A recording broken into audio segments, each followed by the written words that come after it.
Hermanos, buenos días. Un gusto nuevamente estar con ustedes. Ya hoy sábado 26 de marzo, ya estamos en el último sábado del mes de marzo.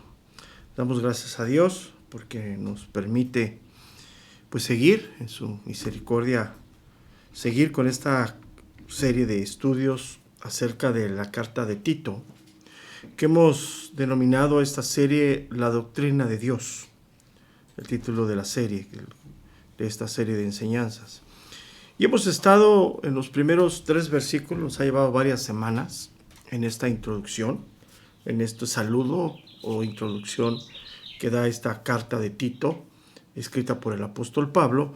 Y hoy estaremos viendo el último versículo, un versículo importante. Hay cosas que debemos de considerar de lo que está ahí. Aparentemente no tiene no es un versículo importante, pero tiene muchas cosas que debemos de considerar.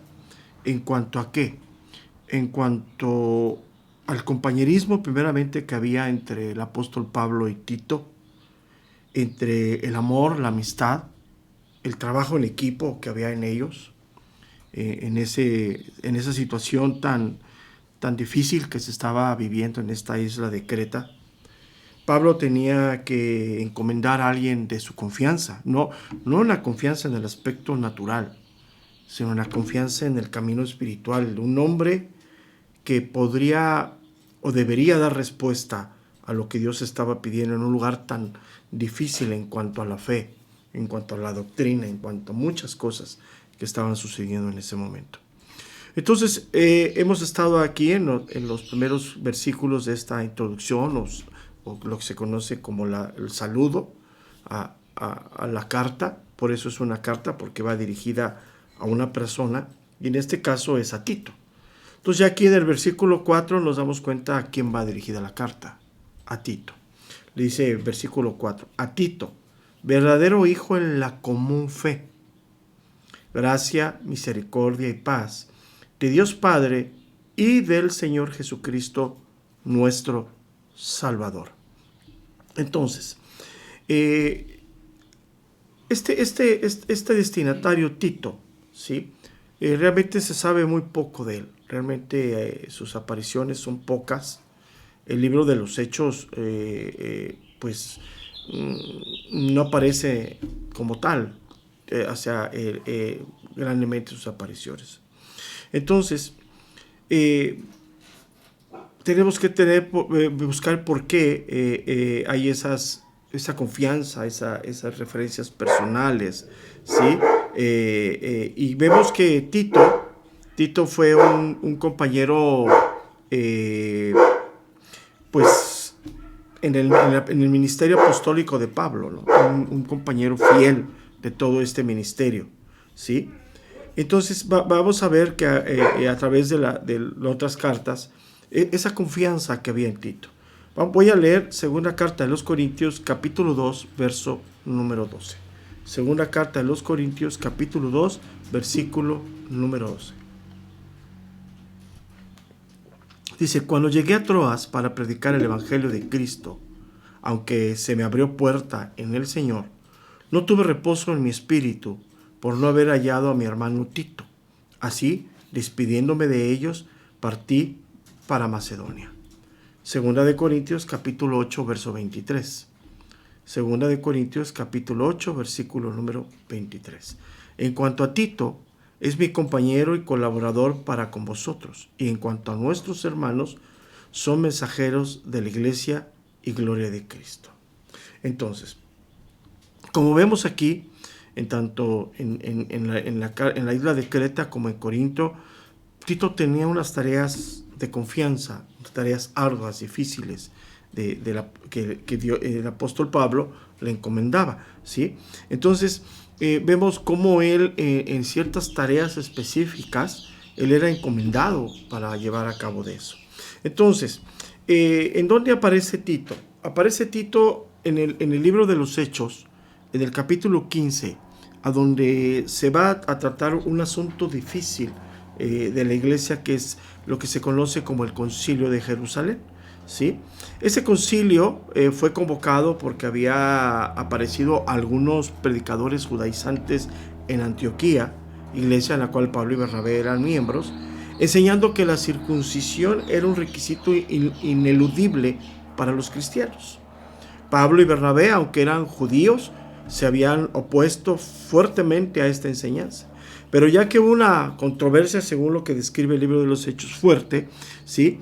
En la iglesia de Antioquía, decidieron enviar una delegación a Jerusalén para consultar con los apóstoles acerca del procedimiento a seguir.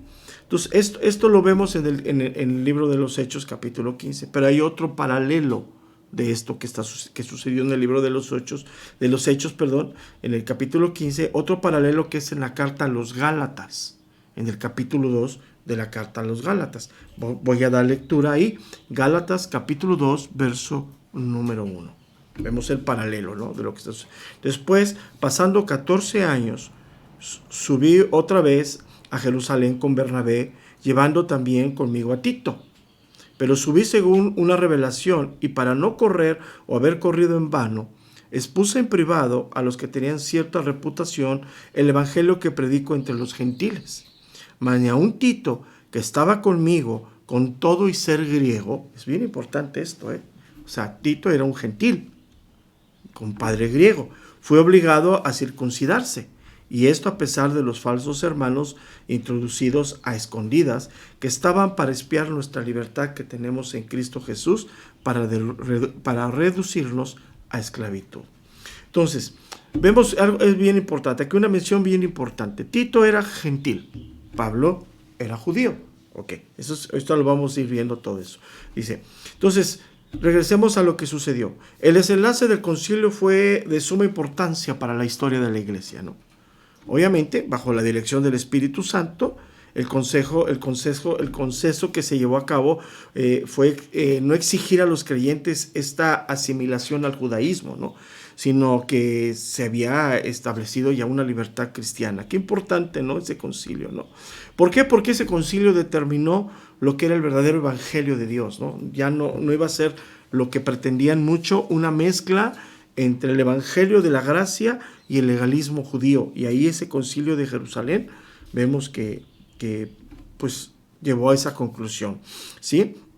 Entonces, pero sin embargo, pues lo leímos ahí en la carta de los Gálatas y en el libro de los Hechos, vemos que fue un tema difícil, hubo polémica, hubo ataques personales, y Pablo, junto con Bernabé, siendo judíos, llegaron a un concilio, ¿sí?, a hablar de esta libertad en Cristo, llevando entonces a un gentil. En este gentil era Tito, ¿sí? Entonces, puede ser, y lo más probable que según la historia nos muestra, es que al ir Tito con Pablo a Jerusalén, ¿sí?, él era un recién convertido. Eso es bien importante. O sea, Tito era una persona recién convertido, ¿sí?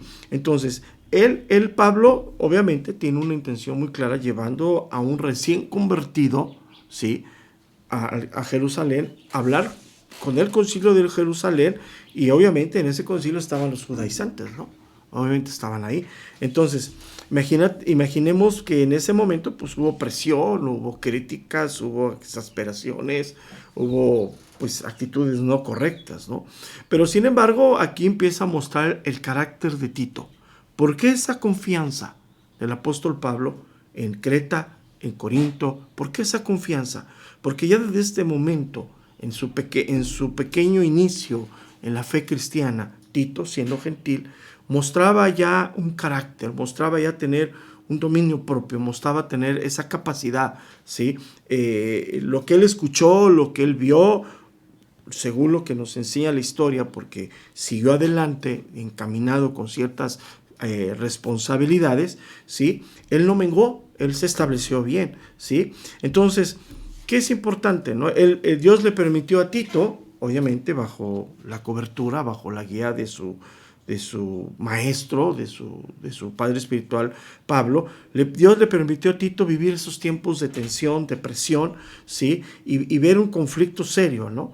Entonces, ahí desde ese momento, a pesar de que se entiende, según la historia, que tenía poco tiempo de haberse convertido, él ya mostraba una fe semejante a una persona con madurez de tiempo. Esas son cosas bien importantes, ¿no? Bien importantes, ¿no? Entonces, por eso podemos suponer que Pablo y Bernabé, sí, pues lo llevaron a Tito si no hubiera tenido esa fortaleza, ¿no? O sea, si Pablo y Bernabé se hubieran dado cuenta que Tito no tenía esa capacidad, pues no lo hubieran llevado a una reunión tan difícil, ¿no? Entonces, ¿qué es lo importante? Esa experiencia que Tito iba a vivir en el Concilio de Jerusalén iba a ser algo que le iba a permitir hacer la labor en Creta, porque Pablo le estaba llamando a Tito a poner orden en Creta, y en especial en orden en contra de las doctrinas de los judaizantes. Entonces, eso es muy importante, ¿no? Tenemos que ir viendo toda esa historia y por qué le habla de esa manera y por qué lo establece así, ¿no?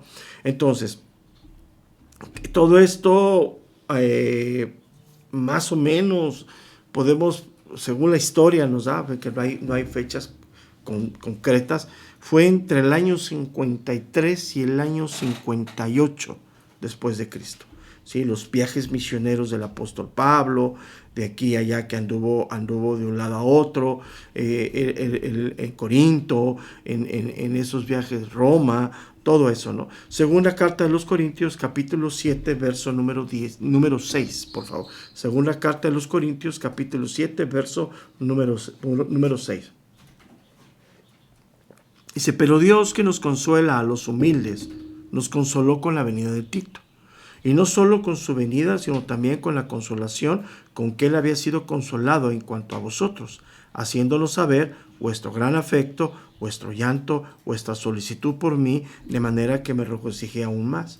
Porque aunque os contristé con la carta, no me pesa, aunque entonces lo lamenté, porque veo que aquella carta, aunque por algún tiempo os contristó, ahora me gozo no porque hayáis sido contristados, sino porque fuisteis contristados para arrepentimiento, porque habéis sido contristados según Dios, para que ninguna pérdida padeciese por nuestra parte. Verso número 10. Porque la tristeza que es según Dios produce arrepentimiento para salvación, de que no hay que arrepentirse, pero la tristeza del mundo produce muerte. Porque aquí esto mismo de que habéis sido contristados según Dios, ¿qué solicitud produjo en vosotros? ¿Qué defensa? ¿Qué indignación? ¿Qué temor? ¿Qué ardiente afecto? ¿Qué celo? ¿Y qué vindicación? En todo os habéis mostrado limpios en el asunto. Así que aunque os escribo, no fue por causa del que cometió el agravio, ni por causa de que lo padeció, sino para que os hiciere manifiesta nuestra solicitud que tenemos por vosotros delante de Dios. Por esto hemos sido consolados en vuestra consolación, pero mucho nos gozamos por el gozo de Tito, que haya sido confortado su espíritu por todos vosotros. Pues si de algo me he gloriado con el respecto de vosotros, no he sido avergonzado, sino que así como en todo os hemos hablado con verdad, también nuestro gloriarnos con Tito resultó verdad. Y su cariño para con vosotros es aún más abundante cuando se acuerda de la obediencia de todos vosotros, de cómo lo recibisteis con temor y temblor, y me gozo de que en todo tenga confianza de vosotros. Entonces, vemos cómo Tito, ¿sí? Era un hombre de confianza, ¿no? Era un hombre con capacidades de resolución, con capacidades de llevar problemas, enfrentar problemas y solucionarlo. Entonces, por eso Tito se hace un hombre de esa confianza del apóstol Pablo, y por eso lo deja en una isla, en una situación tan complicada, ¿no? Entonces, todo esto, insisto, los años 60 por ahí, y de repente, ya después del tiempo que va describiendo la Biblia, tanto sobre todo en la carta de los Corintios, se desaparece Tito, ya no hay mención de él, hasta cuando de repente aparece en Creta. O sea, ya aparece ahí establecido con una misión apostólica. O sea, él iba representando al apóstol Pablo. O sea, es algo bien importante, ¿no? O sea, vemos cómo llega a este punto, ¿no? Cómo llega a este punto. Tito no llega por casualidad, no es enviado nada más así porque, a ver, ve, a ver qué puedes hacer, Tito, te dejo aquí y haz lo que puedas. No es ese camino. Eso es bien importante, ¿no?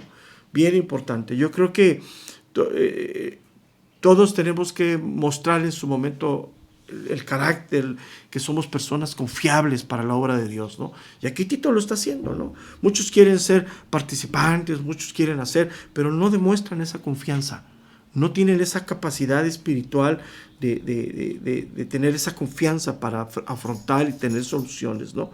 Entonces, vemos cómo va sucediendo todo esto. En el capítulo 3 de esta carta de Tito, Tito 3:12 dice lo siguiente. Capítulo 3 de esta misma carta, Tito 3:12 dice: cuando envíe a ti a Artemas o a Tíquico, apresurarte a venir a mí en Nicópolis, porque ahí he determinado pasar, dice, el invierno. Entonces, vemos cómo Tito era esa persona con esa confianza, a la diferencia, por ejemplo, de Timoteo, ¿no? Timoteo era de otro carácter, era de otra manera diferente, ¿no? Tenía también sus grandes virtudes, pero era diferente. Entonces vemos cómo a Tito se le encarga esto, ¿no? Se le encarga esto. Vamos a otra cita. Segunda carta de los Corintios, capítulo 8, verso número 16. Segunda carta de los Corintios, capítulo 8, verso número 16. Dice: pero gracias a Dios que puso en el corazón de Tito la misma solicitud por vosotros, pues a la verdad recibió la exhortación, pero estando también muy solícito, por su propia voluntad partió para ir a vosotros. Entonces, vemos cómo, ¿no? Ese liderazgo de Tito era algo que Dios había mostrado desde el inicio de su conversión, ¿no? Era un hombre que tenía capacidad de resolución, era un hombre que tenía capacidad de enfrentar crisis y buscar soluciones, ¿no?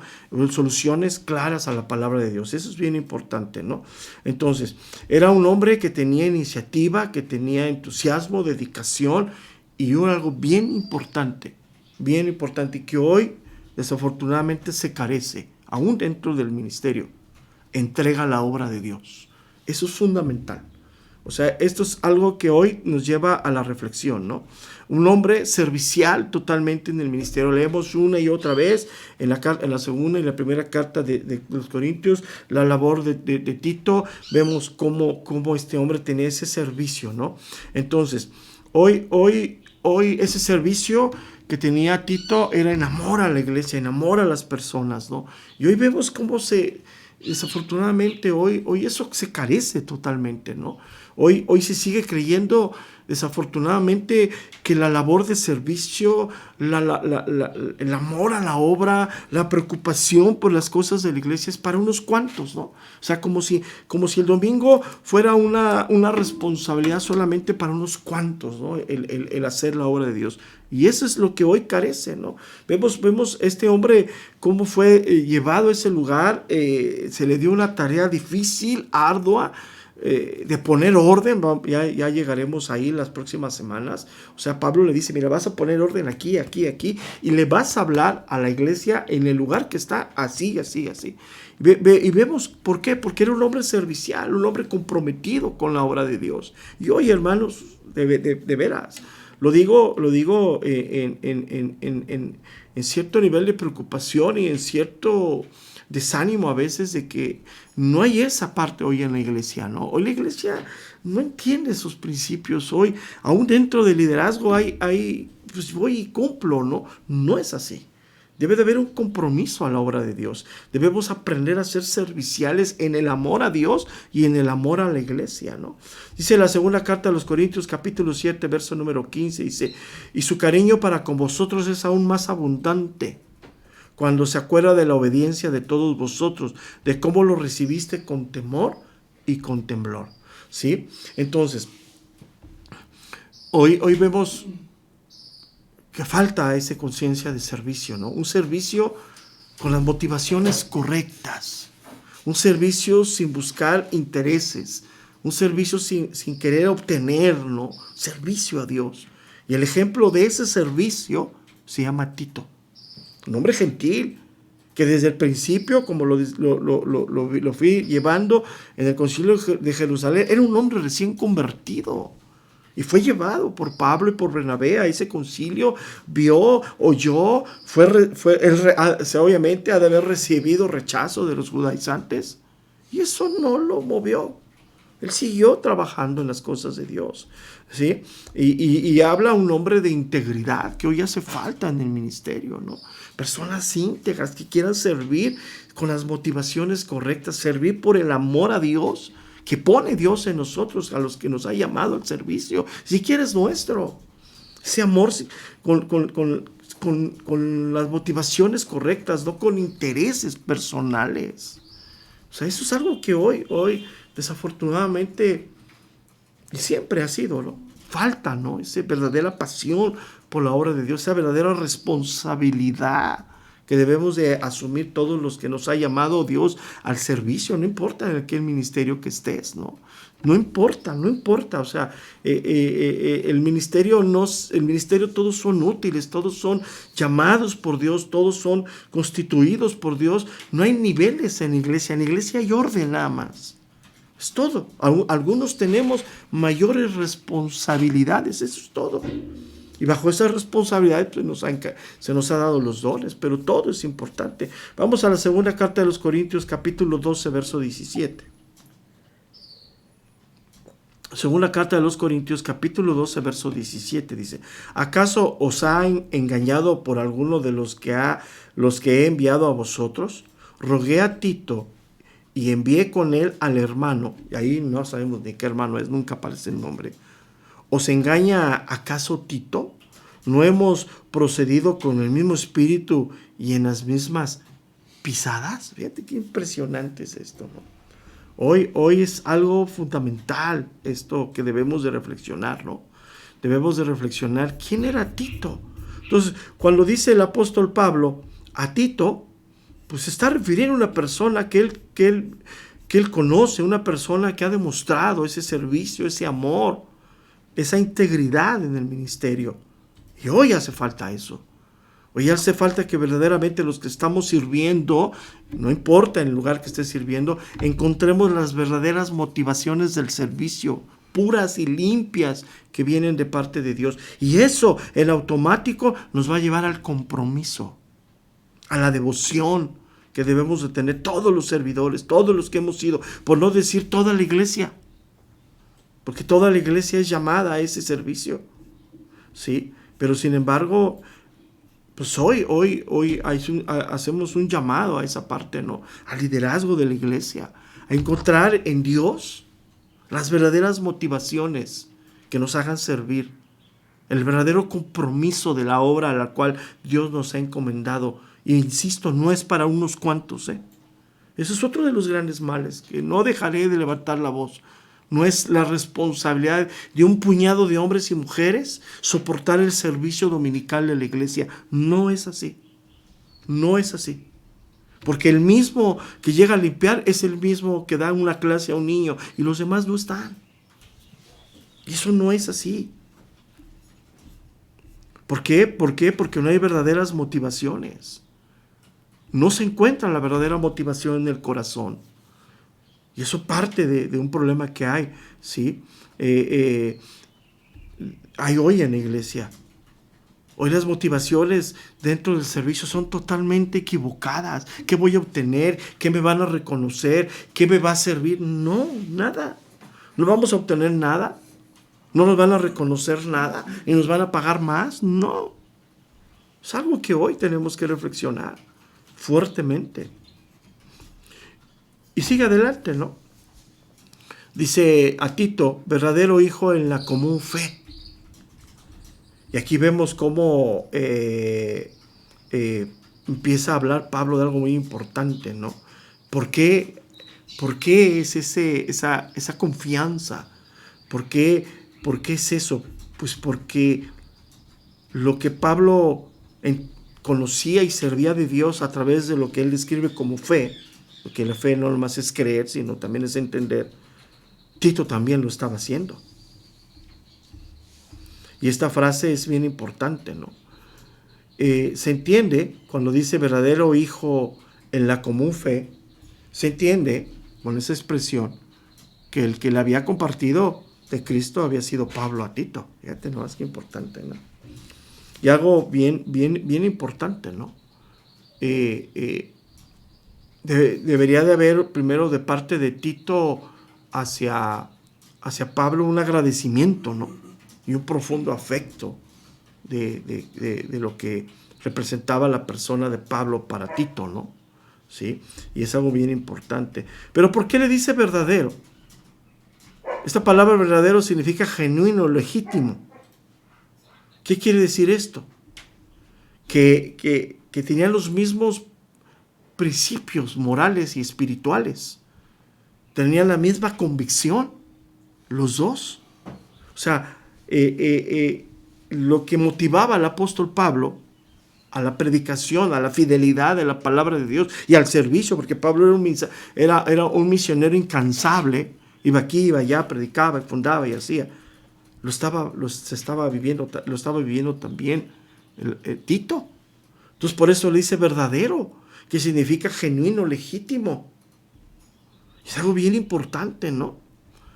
Es algo impresionante, ¿no? O sea, aquí es donde vemos que no solamente Dios le pone un amor y una responsabilidad solamente a una persona, sino Pablo encuentra a Tito con ese mismo amor y esa misma responsabilidad a la obra de Dios. Eso es algo impresionante, ¿no? Ahora, no nos olvidemos, Tito era gentil. Y era bien impresionante esto, ¿no? Hoy, insisto, hoy parece que solamente unos cuantos, ¿no? Deben de tener ese amor y esa pasión y esa entrega a la obra. Los otros como que sí, pero como que no. Entonces, eso llevó a que Tito fuera un fiel colaborador de Pablo por años a la obra de Dios.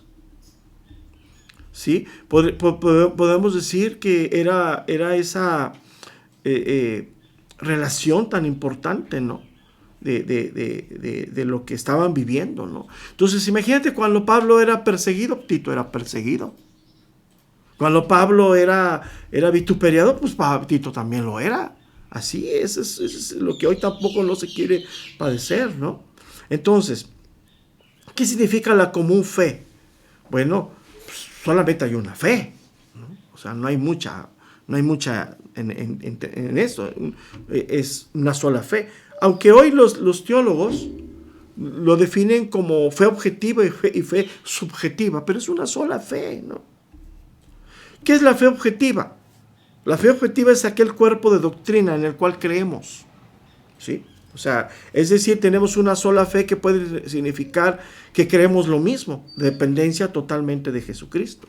Y la fe subjetiva es la confianza personal en Cristo como Señor y Salvador.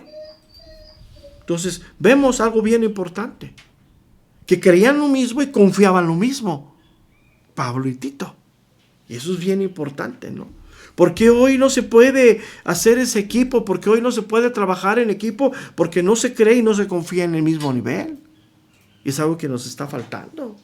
Es el mismo Dios que salvó a Pablo, es el mismo Dios que salvó a Tito, que utilizó a Pablo como instrumento para alcanzar la gracia y la salvación, sí, pero Tito no veía a Pablo como Dios, veía como un instrumento de Dios. Entonces, ¿pero qué significa creer? Pues significa que hemos entendido nuestra incapacidad para la salvación, que estamos en una bancarrota moral, que lo que Dios viene y nos enseña es mejor que lo que nosotros creemos o tenemos. Eso significa creer. Y eso nos activa la esperanza a las cosas de Dios. ¿Sí? Entonces, vemos cómo es bien importante alcanzar esa unidad espiritual, ¿no? Para el ministerio. Sí, es fundamental. Todos debemos de caminar en esa unidad fundamental del ministerio, en lo que creemos y en la confianza que debemos de tener en Dios. Esa es la parte esencial de lo que está viviéndose ahí en ellos dos, ¿no? Había una unidad espiritual muy fuerte, ¿sí? De que pues los dos consideraban a Dios como Padre, ¿no? Los dos consideraban a Dios como Padre, ¿sí? Entonces es bien importante, ¿no? Aunque Pablo era el padre espiritual de Dios, Pablo era el padre espiritual de Tito, se puede decir, ¿sí? No abusaba de esa paternidad, no abusaba. Yo soy el que te lleva a Cristo, y ahora no, ¿sí? Sino que los dos consideraban a Dios como Padre sobre todas las cosas. Entonces, y entendían que todo lo que habían recibido de Dios Padre era a través de Jesucristo. Y eso se llama confianza en Dios, que todo lo recibimos a través de Jesucristo. Entonces podemos decir que ellos entendían muy bien, claramente, una sola fe y un solo bautismo, un solo Dios y un solo Salvador, Jesucristo. Entonces, eso es bien importante, ¿no? Pablo se había renovado de una manera impresionante porque era fariseo de fariseos, ¿no? Hebreo de hebreos. Y hoy tenía, es algo bien impresionante, y hoy tenía como un discípulo cercano, allegado a él, que lo considera verdadero hijo común en la fe, a un gentil. O sea, la renovación de Pablo en la mente del apóstol Pablo, en su corazón, al evangelio de Jesucristo, era impresionante. Que no lo limitaba a tener un discípulo gentil, cercano y colaborador fiel. Es impresionante, ¿no? ¿Qué nos lleva a esto? Para poder caminar en esa unidad espiritual, tiene que haber renovación en nuestras mentes y en nuestros corazones. Eso es lo que nos limita muchas veces a caminar en esa unidad espiritual a favor de la obra de Dios, a favor del llamado que cada uno de nosotros hemos recibido, cada uno de nosotros de Dios, a conjuntar un verdadero equipo para la obra de Dios. La misión de Creta era impresionante. Se requería unidad en el liderazgo, en la iglesia de Dios. Pero ¿cuándo se llega a esa unidad? Cuando las motivaciones son genuinas, cuando no hay intereses propios. Y es lo que hoy hace falta. Hoy desafortunadamente cada uno queremos jalar agua para nuestro molino. No funciona el reino de Dios así. Somos colaboradores nada más, cada quien en su lugar, y el lugar de cada quien delimita nuestras responsabilidades. Eso es fundamental. O sea, en el lugar que estamos, cada quien tenemos responsabilidades. Y en ese lugar donde Dios nos ha puesto, nos da la capacidad, la visión para ver. O sea, obviamente Tito no veía lo que Pablo veía. Obviamente. Pero eso no lo interrumpía. Y lo que Pablo veía tampoco interrumpía su trato hacia Tito.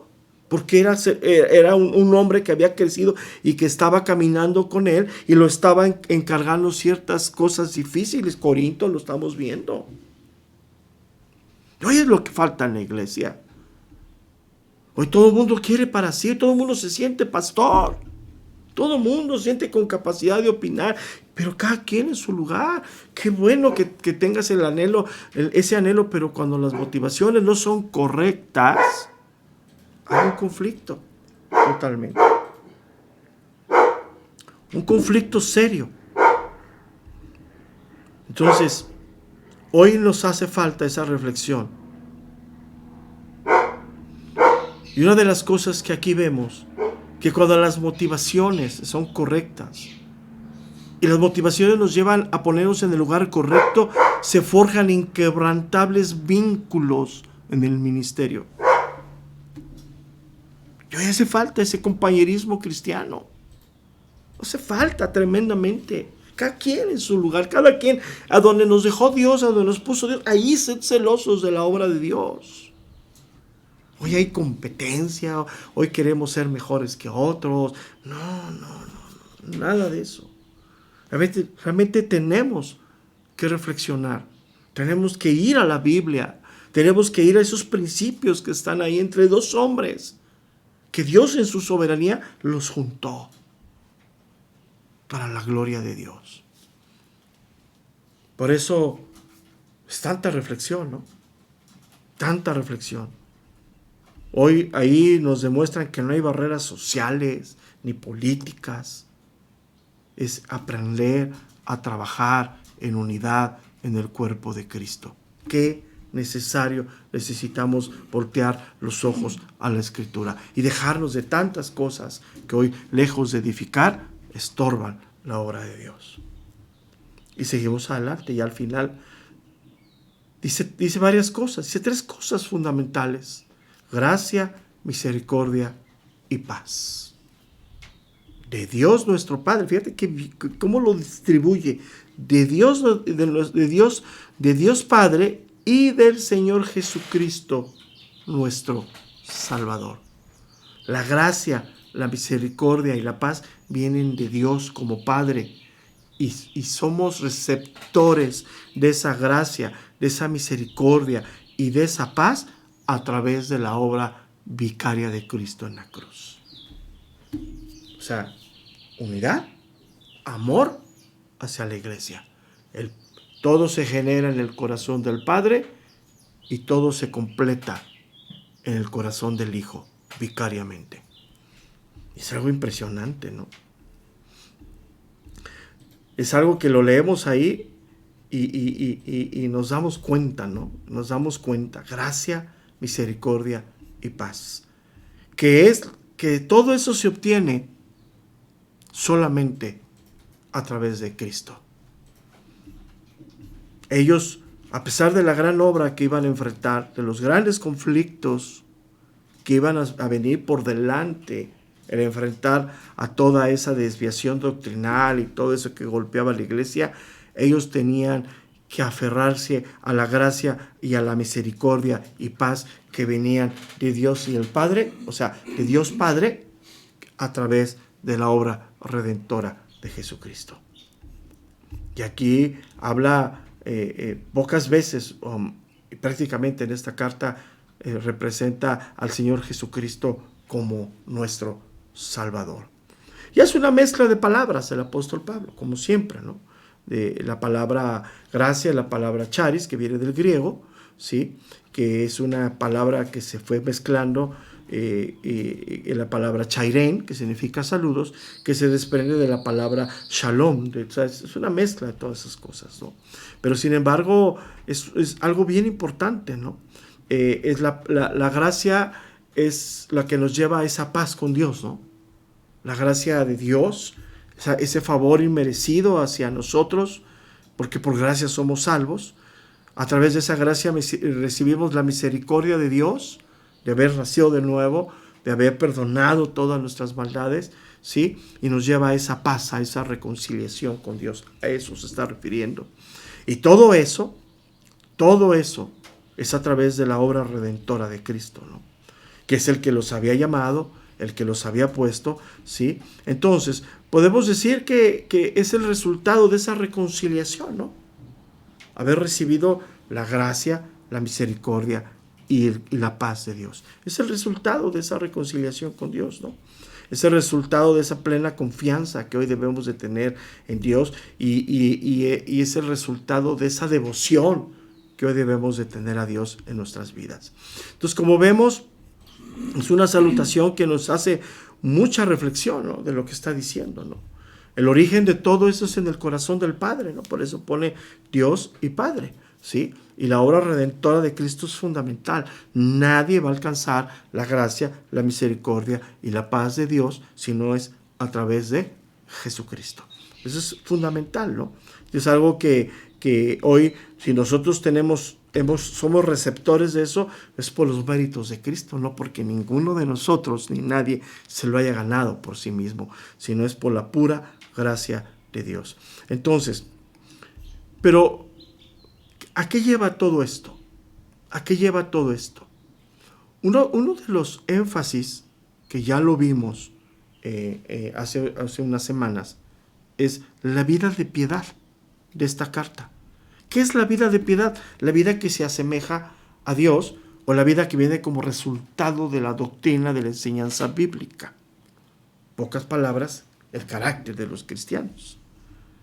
Y esta vida de piedad no se puede obtener si no es a través de Cristo, que viene esa gracia y esa paz. Entonces, eso es fundamental, ¿no? Eso es fundamental de lo que viene hablando. Todo tiene un principio.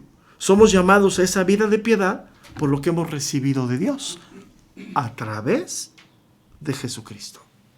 Entonces, como vemos, podemos extraer muchísimo de aquí, ¿no? Muchísimo de reflexión. Que hoy la vida a la cual somos llamados a vivir es por lo que hemos recibido de Dios a través de Jesucristo. Así es sencillo. O sea, la lucha de la carne es fuerte, ¿no? Pero esa lucha a la vida de piedad surge porque no tenemos las motivaciones correctas. Y si no hay motivaciones correctas, no hay agradecimiento correcto. Somos llamados a una vida de piedad por lo que Dios hizo por ti y por mí en la cruz. La vida de piedad es consecuencia de eso y es parte del agradecimiento que debemos tener tú y yo. O sea, nos esforzamos y anhelamos esa vida por agradecimiento a lo que Dios Padre nos dio a través de la obra redentora de Cristo. Entonces ya cambia, ¿no? La manera de pensar de la iglesia. Debe de cambiar la manera de pensar de la iglesia porque, es molesto que me llamen a la piedad y como si fuera algo diferente. No, es consecuencia de... Y el agradecimiento, pues viene en ese esfuerzo diario, en esa renovación diaria que viene. Recuerda que esta carta es leída públicamente y le está diciendo Pablo a los cretenses, mire, las instrucciones que van a venir después de esto, orden, es por lo que ustedes han recibido de Dios, Padre, a través de nuestro Señor Jesucristo, que es nuestro Salvador. Entonces es algo bien importante, ¿no? Y hoy sigue aplicando este principio para ti y para mí. El llamado de Dios a la vida de piedad, al orden de nuestra vida espiritual, es por lo que hemos recibido de Dios. Y el agradecimiento a esto es el esfuerzo y la devoción que debemos de poner a la obra de Dios. Entonces, como vemos, estos versículos son impactantes. Y nos ha tomado semanas estar en esta introducción y así iremos poco a poco. No hay prisa de nada de esto, sino que lo importante es meditar, lo importante es pensar, lo importante es ir constantemente a la palabra de Dios. Entonces hasta aquí vamos a concluir esta introducción de este día, sin antes pues seguir llamando a esa parte de que tenemos que en los próximos meses ir haciendo, que es, por una parte, la adaptación plena del lugar donde estamos a partir del mes pasado. Ya cumplimos el primer mes ahí, tenemos que irnos adaptando conforme vayamos avanzando en las próximas semanas y también cumpliendo con las deudas que tenemos. Ya esta semana se hizo el primer pago, ya lo efectué, como lo avisé, el día lunes de esta semana hice el primer pago de la deuda que se tenía con la bodega anterior. Los 10,000 pesos fueron depositados a la cuenta del dueño. Ya él tiene el conocimiento de ese. Y así iremos avanzando. Todo esto es con la unidad, es con el amor, es con la fidelidad a la obra de Dios. O sea, vamos a entrar ya en el proyecto, ya se hizo la primera estructuración del estacionamiento al primer piso. Esta semana, en estos días, están trabajando para hacer la estructuración del primer piso al segundo piso y terminar esa obra para poder ocupar la bodega plenamente. Y también entramos ya al proceso de la elaboración de 2 baños más. El día de mañana, si tengo los presupuestos actuales, daré a conocer aproximadamente cuánto nos costaría hacer esos 2 baños. Pero todo esto es con la fidelidad a la iglesia. Y todo viene en un cajón.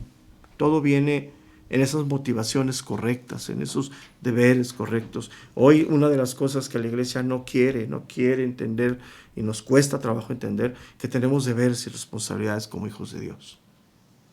Y lo que hoy estamos fincando ni siquiera es para nosotros, es para nuestros hijos y para los hijos de nuestros hijos.